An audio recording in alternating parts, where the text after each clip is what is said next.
Every afternoon, at exactly 4:15, a blinding synthetic glare struck Brenner's kitchen window. It reflected off 10,000 glass panels where 50 acres of sweet corn used to grow. They called it clean energy. To her, it just looked like a graveyard. But graveyards have excellent soil. The thermometer on the porch read 104, but the dirt knew better. The dirt felt like a skillet left on the burner too long. Brenner Cole stood at the edge of her property line, boots caked in a fine, powdery dust that used to be topsoil. She was 41 years old, a third-generation grower in a valley that was rapidly deciding it didn't want to grow things anymore. The sky above was a bleached, unforgiving blue. Not a cloud. Not a prayer. Just the sun, beating down like a hammer on an anvil. And right next door, soaking up every ounce of that punishment, was the glass ocean. It hadn't always been there. Just 2 years ago, that land belonged to Paul Denton. Paul was a good man who had the terrible misfortune of inheriting a mountain of debt along with his tractor. When the drought stretched from a bad season into a bad decade, Paul's spirit broke. Brenner remembered the day he drove over in his battered Ford, eyes fixed on the dashboard, refusing to look at her fields. He told her he was leasing the back 50 to a corporate energy outfit out of Chicago. 30 years, guaranteed income. "I have to eat, Bren," he had mumbled, twisting his calloused hands in his lap. "The bank doesn't care about my corn yields." She hadn't blamed him. Not really. But that didn't make the bitter pill any easier to swallow. Within a month, the corporate trucks arrived. They didn't roll in with plows or seed drills. They came with earth movers, pile drivers, and miles of chain-link fencing. For 6 months, the valley echoed with the rhythmic, mechanical thud, thud, thud of steel I-beams being driven deep into the earth. It sounded like the steady heartbeat of a machine coming to life, slowly suffocating the land. Then came the panels, rows and rows of them, tilted perfectly southward, stretching out across the horizon. They were dark, sleek, and entirely alien. They didn't bend in the wind. They didn't change color with the seasons. They just sat there, humming with a low, electrical vibration that Brenner could feel in her teeth when the wind blew from the east. The locals hated it. The regulars at the diner complained about the eyesore, about how the valley used to be beautiful, about how the corporate suits were buying up the heartland to power air conditioners in cities 1,000 miles away. Brenner kept her mouth shut. Cynicism was a cheap currency, and she couldn't afford to spend it. She had her own problems. Her farm was dying. Brenner grew market vegetables, heirloom tomatoes, bell peppers, leafy greens. It was high-risk, high-reward farming that required precision and, more importantly, water. But the county water allocations had been slashed again, and her private well was pulling up more sand than liquid. Worse than the thirst was the heat. The summers were turning feral. The sun didn't just warm the crops, it baked them. Her tomatoes were developing sun-scald before they could even blush, their skins turning white and papery, blistering under the intense UV index. The spinach bolted instantly, turning bitter and tough. Even the hearty bell peppers were shriveling on the vine, dropping their blossoms in a desperate attempt to conserve moisture for the roots. She was spending a fortune on shade cloth, stretching flimsy black netting over the rows, but the wind tore it to shreds, and it was never enough. Every evening, she walked the rows, calculating the losses. $500 dead in row 4. $1,000 rotting in row 12. The math was relentless. It didn't care about her legacy or her work ethic. One evening in late July, the heat hadn't broken, even as the sun dipped below the jagged silhouette of the mountains. Brenner stood at the boundary line, gripping the top wire of the chain-link fence that separated her farm from the solar array. The panels were in their resting position, tilted flat for the night. They looked like a fleet of black ships anchored in a dead sea. She hated them. She hated their permanence. She hated the fact that Paul was sitting in a recliner somewhere, cashing a check every month while she was bleeding out into the dirt. But mostly, she hated them because they were winning. The sun was her enemy this year, and the panels were eating it alive. She turned away in disgust, kicking a clod of dirt. It shattered into dust. Her farm was turning to ash, and there wasn't a damn thing she could do about it. Pride told her to go down with the ship. Logic told her to call the real estate agent. But survival? Survival was a different beast entirely. It didn't care about pride, and it certainly didn't care about logic. Survival only cared about what worked. It happened on a Tuesday. A coyote had been testing the perimeter of her chicken coop, so Brenna spent the morning walking the eastern fence line, looking for gaps in the wire. By 10 o'clock, the heat was already oppressive. The air shimmered with mirages, making the distant hills look like they were melting. She reached the property line bordering the SunGrid facility. The fence here was 10 feet high, topped with 3 strands of barbed wire. Corporate paranoia. As if anyone wanted to steal a 3-ton piece of glass. She walked alongside the perimeter, sweat stinging her eyes. She paused to wipe her forehead with a grimy bandana, leaning against a wooden fence post. As she caught her breath, she looked through the chain link, past the warning signs, and down at the ground directly beneath the nearest row of solar panels. She blinked. Then she stepped closer, pressing her face against the metal wire. It was green, not the anemic, struggling green of her irrigated fields. It was a deep, vibrant, stubborn green. A thick patch of wild amaranth, purslane, and native ryegrass was absolutely thriving directly underneath the tilted glass. Brenna frowned. That didn't make sense. The ground over there hadn't been watered in 2 years. It was supposed to be dead. Dead dirt. Dead weeds. She looked closer. The panels were angled at about 45 degrees to catch the morning sun. They cast a massive, geometric shadow directly beneath them. But it wasn't pitch black. It was a dappled, ambient shade. The sun was blocked during the brutal, punishing peak hours of midday, but the ground still caught the gentler, cooler light of the early morning and late evening. More importantly, she noticed the dust on the lower edge of the panels. There were streak marks, condensation. When the temperature dropped at night, the glass collected dew. In the morning, that dew rolled down the slope of the panel and dripped directly into the soil below. The solar farm had accidentally created a massive, heavily shaded, self-watering microclimate. Brenna stood there for a long time. The gears in her head, usually jammed with anxiety and debt, began to turn smoothly. She looked back at her own fields, exposed, baking, dying.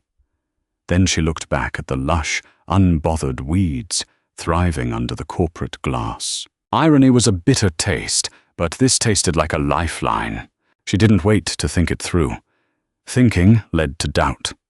She turned on her heel, marched back to her truck, and drove straight to the front gate of the solar facility.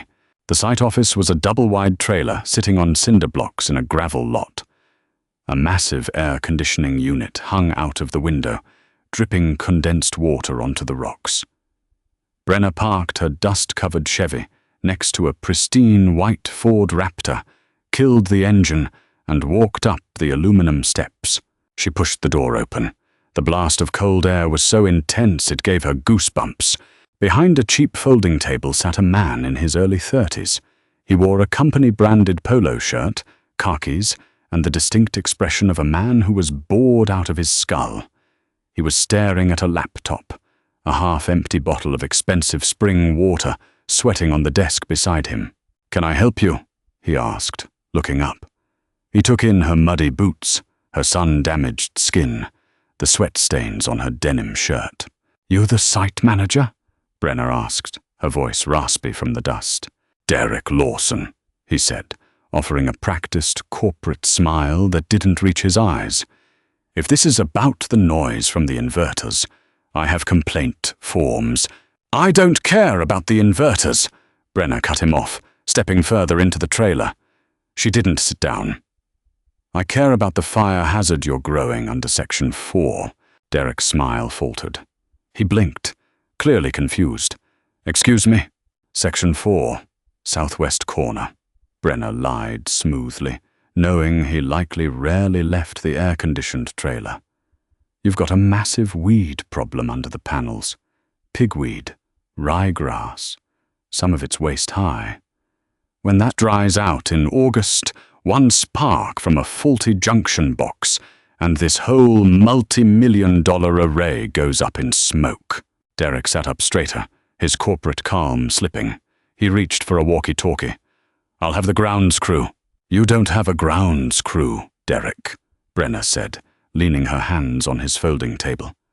"I know for a fact the company that held your mowing contract went bankrupt last month. Nobody has touched this lot since spring." Silence hung in the frigid air of the trailer. Derek looked at her, his eyes narrowing slightly. He was a suit, but he wasn't an idiot. "Who are you?" "Brenner Cole. I own the farm next door, the one you guys stare at when you're taking your smoke breaks."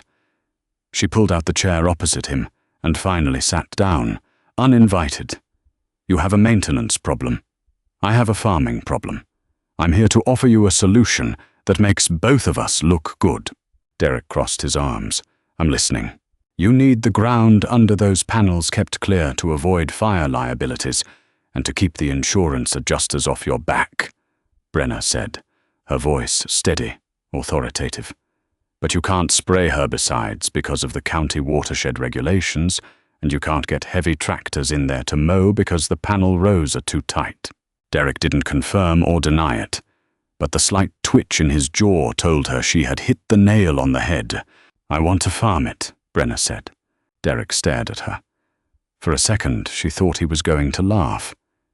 "You want to farm under the solar panels? I want to plant shade-tolerant crops, leafy greens, broccoli, maybe some root vegetables, things that are currently burning to a crisp in my fields because the sun is too hot. Your panels provide the perfect shade canopy. The soil holds moisture better underneath them. I'll prep the beds by hand and with a walk behind tiller. No heavy machinery. I'll keep the weeds out, I'll manage the soil, and your fire hazard goes away. Free of charge." Derek leaned back in his chair, rubbing his chin. He looked out the small window of the trailer toward the vast sea of glass. "It's a liability nightmare," he said immediately. "Corporate would never allow unauthorized personnel inside the security perimeter, not to mention the insurance." "I'll sign whatever ironclad, blood oath waiver your lawyers want," Brenner fired back, not missing a beat. "I'll name your company as an additional insured on my farm policy. I don't care. I'll come in at 5 a.m. and be gone by 10. You won't even know I'm there." "Why?" Derek asked, dropping the corporate speak for a second. His tone was genuinely curious. "Why go through all this trouble to plant vegetables in the dirt under a power plant?" Brenner looked at him. She looked at his clean fingernails, his pressed shirt. He didn't know what it felt like to watch something you birthed from the ground turn to ash. He didn't know the terror of a bank statement with a negative balance. "Because my farm is dying, Derek," she said, stripping away the negotiation tactics, leaving only the raw, cynical truth. "The climate is changing. The sun is too hot. And your company came in here and built an umbrella over 50 acres of perfectly good topsoil. I'm just asking to stand under it." Derek stared at her, the hum of the air conditioner the only sound in the room. He picked up his pen, tapped it twice on the desk, and sighed. "I can't authorize it," he said. Brenner felt a heavy, familiar stone drop in her stomach. She stood up, ready to leave, But, Derek continued, holding up a finger, I can submit a pilot proposal to the regional VP for a symbiotic ground maintenance initiative. If I pitch it as a free landscaping and liability reduction program, they might bite. He looked up at her, a cynical smirk playing on his lips. Corporate loves anything they can put in a sustainability brochure. Brenner nodded slowly. How long? Give me 3 days, Derek said. But Brenner, if they say yes, and you damage so much as a single wire, I'll bury you in litigation so deep you won't see daylight. Deal, Brenner said. She walked out of the trailer and back into the suffocating heat of the valley. She looked at those sprawling acres of glass, her hatred for them slightly muted. They were still a monument to the end of an era. But for the first time, Brenner realized that the end of one era was just the brutal, necessary beginning of another. The approval email arrived 72 hours later.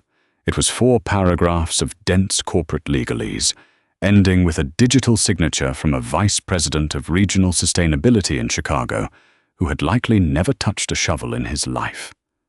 Brenner printed it, signed the attached liability waivers, and slid them under Derek's trailer door before sunrise.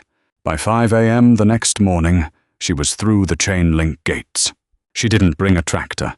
The rows between the panel stanchions were exactly 12 feet wide, but the panels themselves angled down to about 4 feet off the ground at their lowest edge.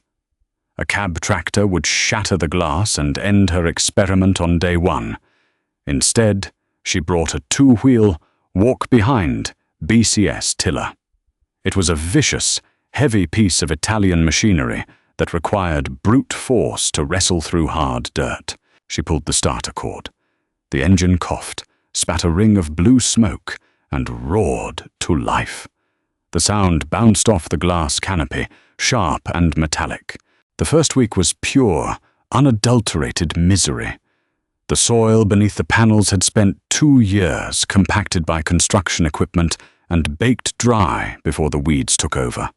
Brenner fought for every inch. The tiller kicked and bucked against buried rocks and hardened clay, sending jolts of pain up her forearms. She worked from 5 in the morning until 10, just before the sun crested high enough to turn the ambient heat into a suffocating blanket. She hauled wheelbarrows of compost by hand, dumping thick, dark, organic matter onto the tilled rows. She laid down miles of thin black drip tape, connecting it to a solitary agricultural spigot Derek had unlocked near the transformer station. Working under the array was a surreal experience. It didn't feel like farming. It felt like being a mechanic in an outdoor hangar. The steel I-beams dictated her rows. The thick black cables coiled along the framework above her head hummed with high-voltage electricity, a constant, low-frequency buzzing that settled in her inner ear. Sometimes, the automated trackers would engage. The massive rows of panels would groan, tilt, and shift to follow the sun's trajectory. The shadows would slide across the dirt, changing the landscape in real time. It was an industrial beast, but Brenner wasn't fighting the beast. She was just living in its fur. She planted cool-weather crops in the dead heat of mid-June. It went against every instinct she had. Arugula, lacinato kale, Swiss chard, butterhead lettuce, radishes. Under the open sky, these seeds would have germinated and immediately scorched to death. She turned on the drip irrigation, and she waited. The locals found out, of course. In a town with 1 diner and 2 hardware stores, secrets had a shelf life of about 48 hours. The regulars at the counter watched her truck parked at the SunGrid fence line and muttered into their coffee cups. They called her a sellout. They said she was working for the enemy, letting the Chicago suits use her for a tax write-off. Brenner ignored them. Pride was for people who could afford their property taxes. 7 days after planting, She walked down row 4 with a flashlight clamped in her teeth. It was 4:30 a.m. She dropped to her knees, sweeping the beam across the damp earth. Green, tiny, fragile, impossibly bright cotyledons were pushing up through the dark compost, a perfectly straight line of arugula. She moved to the next bed. Chard. The next. Kale. They weren't just surviving. They were flawless. She reached down and pressed her bare hand against the soil. It was cool. The dirt in her open fields, even at night, held a residual feverish warmth. This soil was shielded. The massive solar canopy acted as a thermal buffer. It blocked the blistering midday radiation, preventing the soil from baking. And at night, the glass trapped the moisture rising from the ground, sending it dripping right back down onto the beds. She was watering half as much as she did on her own land. The microclimate was real. By late July, the contrast was violently clear. The eastern side of the fence line, Brenner's historic farm, was a casualty ward. Despite her frantic watering, the pepper plants were stunted and dropping their fruit. The tomatoes were suffering from blossom end rot, their skins tough and unmarketable. The earth was cracking, the fissures deep enough to swallow a wrench. On the western side of the fence, beneath the humming black glass, a jungle was growing. The kale stood 2 feet tall, the leaves dark, tender, and unblemished by sun-scald. The lettuce was crisp and heavy with water weight. The spinach, which usually bolted and turned bitter in the July heat, was thriving in the permanent, dappled twilight of the panels. She began the harvest. She cut the greens by headlamp, packing them into iced coolers before the sun even breached the horizon. When she took them to the regional wholesale market, the buyers didn't ask about the solar panels. They didn't ask about her pride. They looked at the deep green, flawless produce in the middle of a historic drought, and they opened their checkbooks. The farm account dipped out of the red. Then it climbed. Slowly, stubbornly. The real test came in August. The meteorologists called it a heat dome. The valley locals just called it hell. For 9 consecutive days, the temperature did not drop below 106 degrees. The wind stopped entirely. The air grew stagnant, heavy, and vicious. Asphalt bubbled on the county roads. Old men stayed indoors with the shades drawn, window units whining in a desperate fight against the thermal assault. Brenner lost her traditional fields on day 4.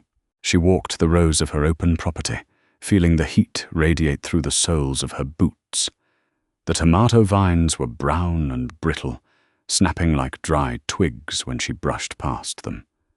The remaining fruit was quite literally cooking from the inside out, splitting open and weeping hot, fermented juice into the dust.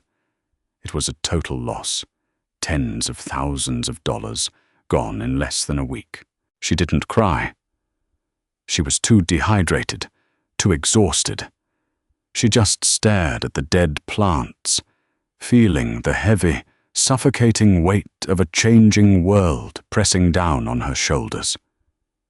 Farming had always been a gamble, but the house was rigging the odds now. The rules of the sky had changed. She turned her back on her dead fields and walked toward the chain-link fence.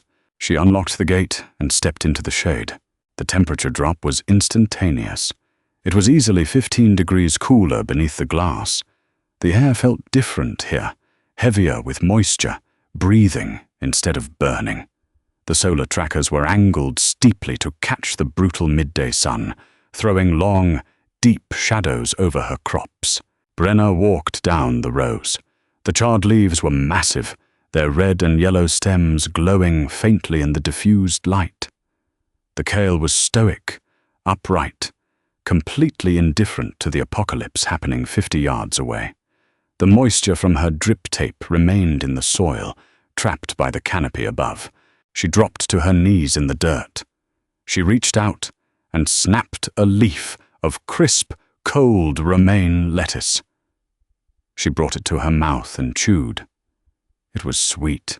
She sat there in the dirt, surrounded by steel and glass and humming electrical wires, and she finally let out a long, shuddering breath. She had survived. 2 weeks later, a rented black SUV kicked up a massive cloud of dust as it pulled into the SunGrid gravel lot. Brenner was washing bins by the spigot when the doors opened. Derek stepped out, looking incredibly nervous, followed by a man and a woman in expensive, lightweight linen suits. They looked entirely out of place, like aliens dropped into the dirt. Derek gestured toward Brenner, and the suits picked their way carefully across the gravel. "Brenner," Derek said, his voice tight. "This is Richard and Sarah from the Chicago office, regional management." Brenner wiped her wet, calloused hands on her jeans and nodded. She didn't offer a hand. They didn't ask for one. "Ms. Cole," Richard said. He had perfect teeth and a rehearsed smile. Derek's reports have been fascinating. The site liability regarding dry brush is down to 0. The grounds are impeccable. And I must say, the aesthetic is highly marketable. The woman, Sarah, lifted a sleek digital camera and snapped a photo of Brenner standing in front of the lush rows of greenery beneath the towering panels. "Agrivoltaics," Sarah said, testing the word on her tongue. "Symbiotic land use. It's a fantastic narrative for our Q4 stakeholder report. We're proving that green energy doesn't have to displace traditional agriculture. It can elevate it." Brenner stared at them. She looked at the camera, the clean linen, the pristine leather shoes standing inches from her muddy boots. They didn't see a farm. They saw a PR campaign. They saw a bullet point on a PowerPoint presentation in a skyscraper. A younger, angrier version of Brenner would have told them exactly where they could shove their Q4 stakeholder report.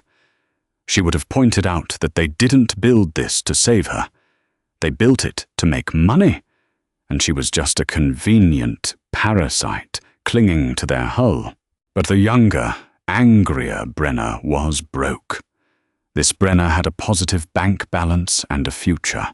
"Glad to help the narrative," Brenner said evenly, her voice devoid of sarcasm. "I assume the lease agreement for next season is going to be renewed?" Richard chuckled, clapping his hands together. "Oh, absolutely. In fact, we're looking at expanding the array on the North Ridge. We'd love to talk to you about scaling your operation to cover the new acreage. Complete access. We'll even install a dedicated water line for you." "Send me the contract," Brenner said. "I'll have my lawyer read it over." They snapped a few more photos. They asked her to hold a bunch of kale for the camera. She did. She looked directly into the lens, her face blank, her grip tight on the stems. Let them have their brochures. Let the town call her a sellout. When the SUV finally drove away, swallowed by the dust of the county road, Brenner went back to the spigot. She turned the valve. The water flowed, cold and clear, pooling in the dirt. She looked up at the glass ocean. It still blinded her in the late afternoon. It was still a towering monument to a corporate machine that didn't care about her legacy, or the town. It was ugly. It was unnatural. But as she reached down to pull a weed from the base of a steel I-beam, she felt the damp, cool earth under her fingernails. The world had burned down.